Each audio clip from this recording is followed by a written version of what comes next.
की दुकान में क्या एक ही समुदाय को लेकर विशेष आग्रह क्यों है? तो ये थी इस वक्त की हेडलाइंस। और जैसा कि हमने बताया आपको कि आज हम तमिलनाडु की राजनीति का गहन विश्लेषण करने वाले हैं। और तमिलनाडु की राजनीति को हमेशा से फिल्मी सितारों की चमक दमक के लिए भी जाना जाता है। तो तमिलनाडु की सियासत में इस बार मुकाबला सिर्फ डीएमके और एआईएडीएमके के बीच ही नहीं है, बल्कि एक एक्स फैक्टर की एंट्री की भी जोरदार चर्चा है, जो चुनावी गणित को बदल सकता है। देखिए इस रिपोर्ट में कौन सा है वो एक्स फैक्टर।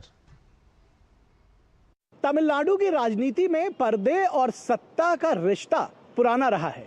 यहां पर कई बार रियल लाइफ के नायक नायिकाएं सत्ता के शिखर पर रियल लाइफ में चढ़ते हुए देखे गए हैं। इस बार तमिलनाडु की राजनीति में एक नया चेहरा, एक नया समीकरण और एक नया एक्स फैक्टर चुनावी समीकरण को बदलने की कोशिश में जुटा हुआ है। लेकिन दिलचस्प तथ्य यह भी है कि हर बार नायक नायिकाएं यहां की राजनीति में सफल ही हो जाएं, यह भी जरूरी नहीं है। ऐसे में इस बार के चुनावों में यह एक्स फैक्टर कितना महत्वपूर्ण हो रहा है, देखिए हमारी इस रिपोर्ट में। एआईएडीएमके, डीएमके और टीवीके समेत कई दलों की जंग के बीच अब नजरें उस 20% वोट शेयर पर टिकी हैं जो 40-40% के पारंपरिक समीकरण को बिगाड़ सकता है। अब सवाल यह है, क्या ये एक्स फैक्टर विजय थलपति बन सकते हैं या फिर राजनीति में उनका अनुभव उनकी राह में रोड़ा बनेगा।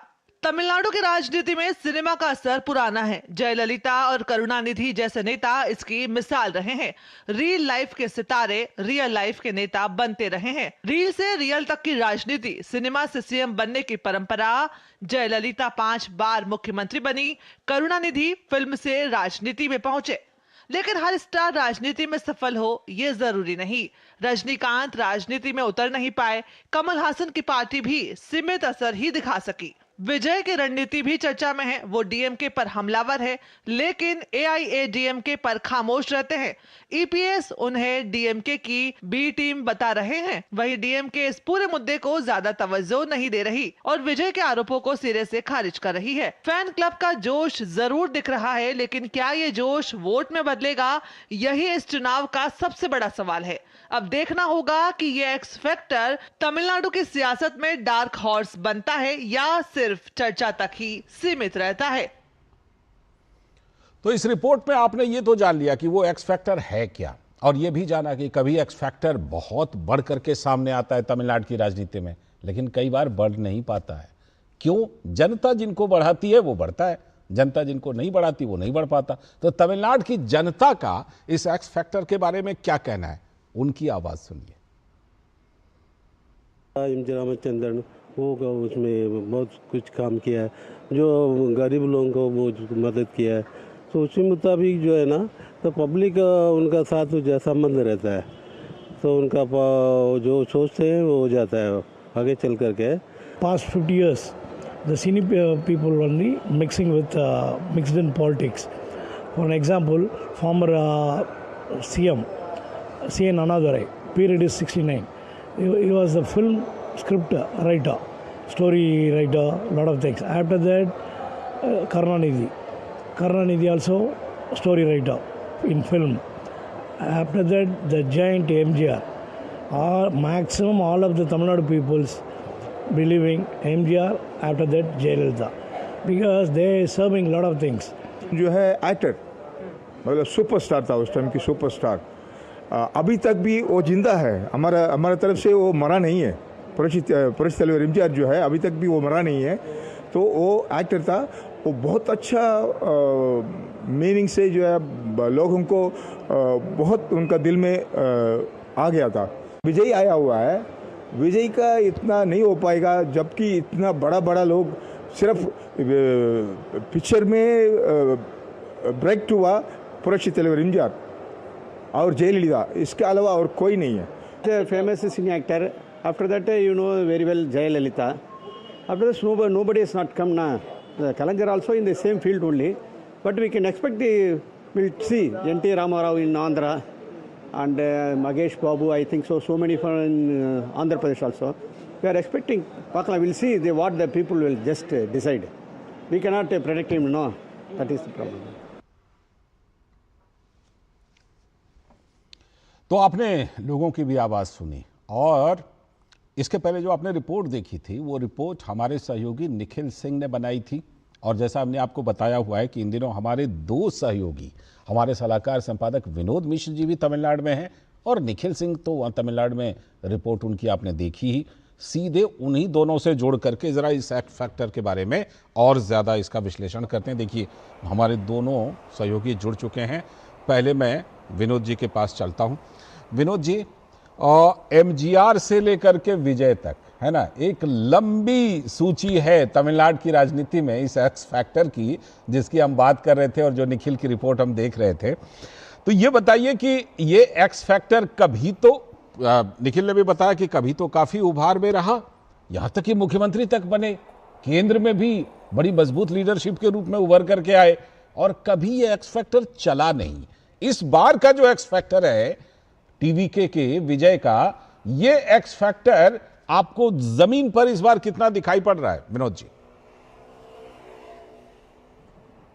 लाल जी, पिछले दिनों से जब हम चेन्नई में हैं और तमिलनाडु के इन शहर से आसपास के गांव में आउटस्कर्ट में जाते हैं, तो वहाँ जो आप बड़े बड़े कटआउट देखे होंगे और देख रहे हैं और जो पोस्टर और पंपलेट देख रहे हैं, उसमें सबसे बड़ी खूबी की बात यह है कि आज की तारीख में अगर एआईडीएम के सबसे बड़े नेता ईपीएस है, पनीरसेल्वम है जी, डीएमके के सबसे बड़े नेता अगर यहाँ पे आज की तारीख में स्टालिन है, तो आप ये देखिए कि पोस्टर में उनके बैकग्राउंड में चाहे तो जयललिता की बड़ी तस्वीरें हैं या फिर करुणानिधि की बड़ी तस्वीरें हैं जी। सीएम स्टालिन की तस्वीरें करुणानिधि के बैकग्राउंड में ही छोटा सा वो लगा हुआ होता है। अच्छा। या जयललिता के पोस्टर के साथ ही ईपीएस की तस्वीरें हैं। तो जाहिर सी बात है कि ये जो रियल लाइफ के हीरो हैं वो आज भी जो रियल लाइफ के रूप में एक नायक के तरह उनका एक फॉलोअर्स जो है वो उसको आज भी मानता है। सबसे खास बात यह है कि चेन्नई में आप इस शहर में जाएंगे तो अलग अलग आपको फैन क्लब मिलेंगे, और वो फैन क्लब जो है वो इस फिल्म के पॉपुलर बनाने में और इस नायक को पॉपुलर बनाने में उनकी एक बड़ी भूमिका होती है जी। आज शाम के समय में कई फैन क्लब के साथ सामने में आप देखेंगे कि वो लोग अपना इवेंट करते हैं और इस तरह से अपने नेता को लोगों के बीच में उनकी जो बड़ी बड़ी चीज़ें हैं उनको वो लेके जाते हैं कि नेता हमारा किस तरह से समाज को बदलने के लिए आएगा। तो टीवीके में खास क्या है ये मैं आपको बताता हूँ कि टीवीके पार्टी के साथ में विजय का जो सबसे मेन पॉइंट है, जो उसको आप एक एसेट के रूप में देख सकते हैं जी, कि टीवीके ने नए जनरेशन के साथ में एंटी जो द्रविड़ पॉलिटिक्स है उसके खिलाफ में एक नया उसने विचार को लोगों के सामने में रखा है। टीवीके का विजय का सीधे मानना है कि द्रविड़ पॉलिटिक्स जो पिछले 40-45 साल से तमिलनाडु को क्या दे पाया, माइनस या प्लस जो भी चीज़ें हो, लेकिन उसने कहा कि आज के जनरेशन के सामने में इस द्रविड़ पॉलिटिक्स से अलग भी एक पॉलिटिक्स होनी चाहिए, जो मेन स्ट्रीम के पॉलिटिक्स होनी चाहिए। इस जाति और ये सारी चीज़ें जो अलग अलग रीजन में अलग अलग लोगों का अपना अपना पॉलिटिकल बेस बना हुआ है, इससे प्रॉपर तमिलनाडु का नुकसान होता है। तो टीवीके एक पूरे कंप्लीट तमिलनाडु को लेके एक पॉलिटिक्स को अपना बना के 234 विधानसभा सीटों पे अपना कैंडिडेट खड़ा हुआ किया है। लेकिन अब सवाल ये है कि टीवीके डीएमके का डमी कैंडिडेट है, डमी पार्टी है, या डीएमके के साथ साथ वो भी अपना एक वोट बेस बनाने के लिए टीवीके ने अपना इतना बड़ा नेटवर्क बनाया है। ये चीज तो आप अभी मतदान जब होगा तभी इस बात को पता चलेगा। लेकिन इतना तय है कि ये डीएमके और टीवीके में जो ये वाक युद्ध चल रहा है, आरोप प्रत्यारोप चल रहा है, इससे तो लोगों में कंफ्यूजन जरूर है कि वो डीएमके के खिलाफ लड़ रहा है या ये डीएमके का वोट ले रहा है, ये बताना अभी थोड़ा मुश्किल है। बिल्कुल बिल्कुल। लेकिन मुझे लगता है कि कई जो फैन क्लब का आपने बात की ना, तो कई फैन क्लब निखिल गए हैं, है ना, वहाँ पर जब चेन्नई में थे तो वो कई फैन क्लब गए, वहाँ जाकर उन्होंने जायजा लिया। तो निखिल, रील से रियल की तरफ जो विजय आ रहे हैं, एक्टर विजय, मुझे लगता है पिछले कई महीने से ये चर्चा होती रही कि विजय क्या डीएमके के साथ गठबंधन कर लेंगे या फिर एआईडीएमके के साथ गठबंधन कर लेंगे। हुआ दोनों में से कुछ नहीं, वो अकेले लड़ रहे हैं। अब यहां से ये सवाल उठता है कि जब अकेले लड़ रहे हैं तो क्या कोई मजबूत सा तीसरा कोना वो बना करके डीएमके और एआईएडीएमके के सामने किसी की तरफ मुश्किल खड़ी कर सकते हैं, किसी की राह आसान कर सकते हैं?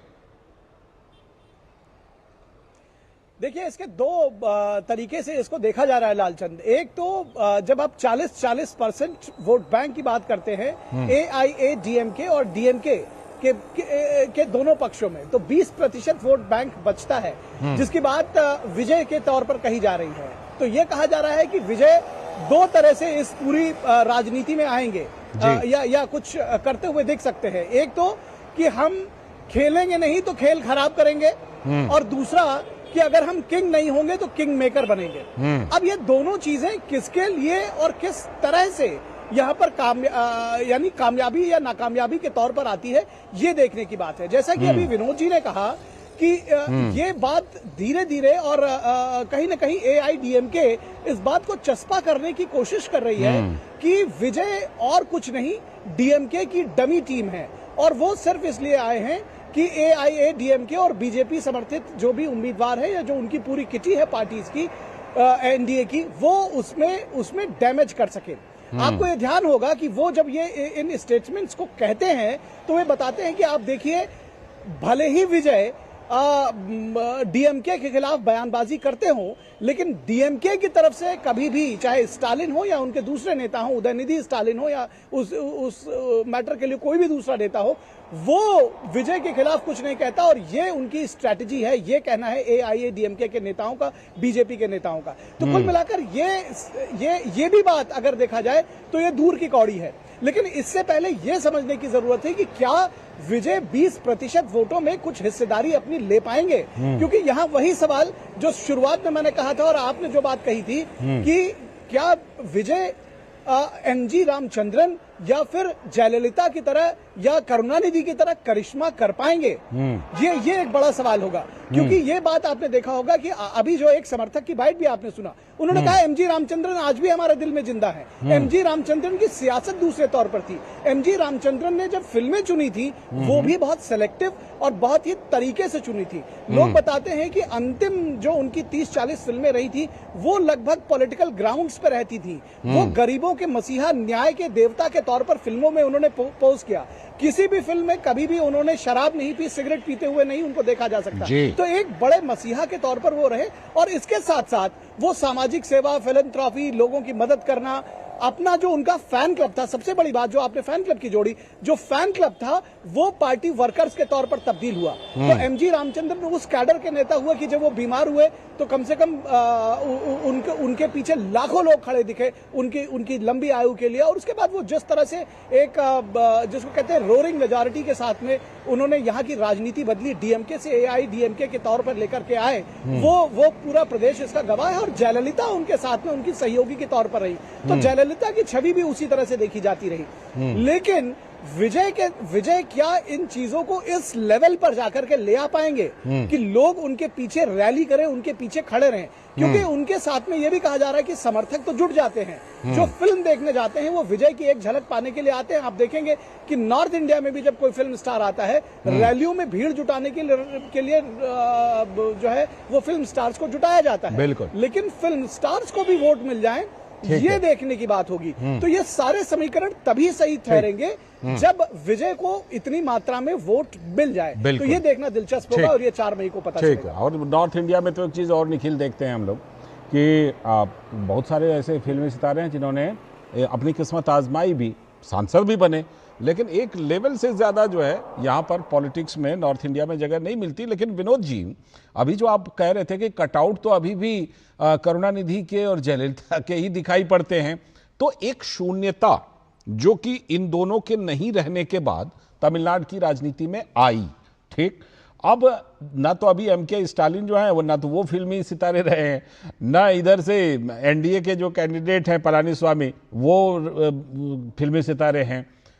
जब चाहे रजनीकांत हो या फिर कमला हसन हो, वो तो जगह नहीं बना पाए। लेकिन क्या इस समय कोई ऐसा वैक्यूम है इस मायने में, चमक दमक वाली पॉलिटिक्स के मामले में, जिसमें विजय को ये उम्मीद है, एक्टर विजय को, कि वो जगह बना सकते हैं? भले कमला हसन ने और रजनीकांत दूर रहे, कमला हसन जगह नहीं बना पाए।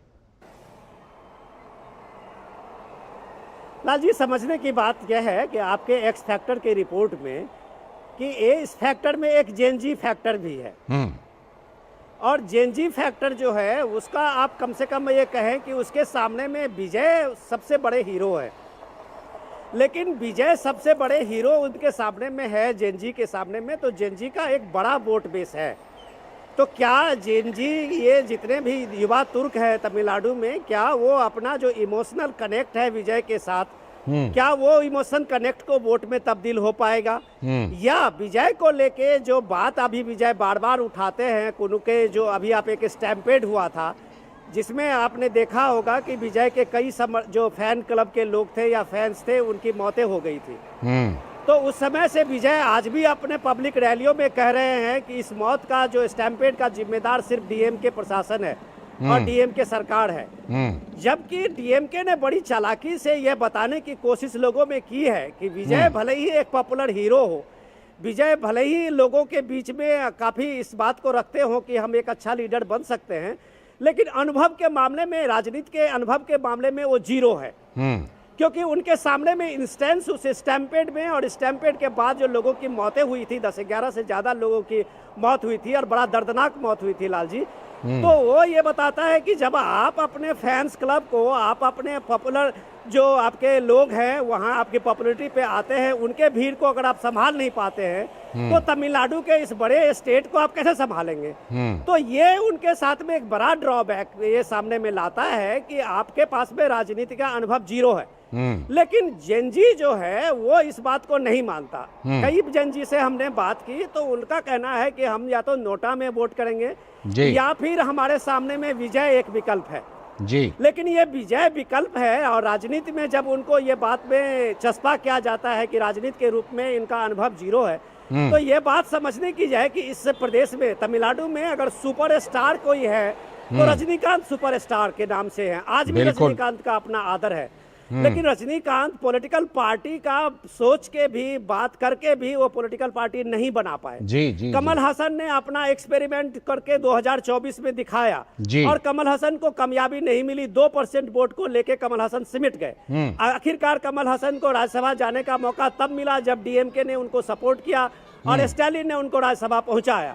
तो ये आप कह सकते हैं कि विजय का एक्स फैक्टर उसमें दम है, क्योंकि जेनजी और निखिल जो बता रहे थे कि 20% वोट शेयर अभी भी तमिलनाडु में है जो डीएमके और एडीएमके से बाहर है, और ये बाहर का वोट क्या किंग नहीं तो किंग मेकर बन सकता है। ये बात आपको कम से कम हमें 4 मई का इंतजार करना पड़ेगा कि विजय क्या एक्स फैक्टर साबित होंगे या कोई दूसरा तुरुप का पत्ता इस सीन में आगे आता है। लालचंद जी, बिल्कुल बिल्कुल, आप दोनों हमारे साथ अभी बने रहिएगा, इसलिए बने रहिएगा क्योंकि एक तो जो ये एक्स फैक्टर पर हमने बात की ये बड़ा इंटरेस्टिंग है। मुझे लगता है जो भी तमिलनाडु की राजनीति को आगे पीछे थोड़ा जानते हैं उनको बड़ा ये इंटरेस्टिंग लगेगा। और दूसरी बात ये भी कि वहां पर जो इस बार सनातन को लेकर के हुआ है और जिस तरह से मोहब्बत की दुकान में क्या जहरीले बोल जो हैं वो वहां की सियासत में जगह बना पा रही है, इस पर आप दोनों से मैं जुड़ूंगा। एक छोटा सा ब्रेक ले लेते हैं, फिर आप लोगों के पास आएंगे और तमिलनाडु की राजनीति के इस पहलू का भी गहन विश्लेषण करेंगे। वक्त है ब्रेक का।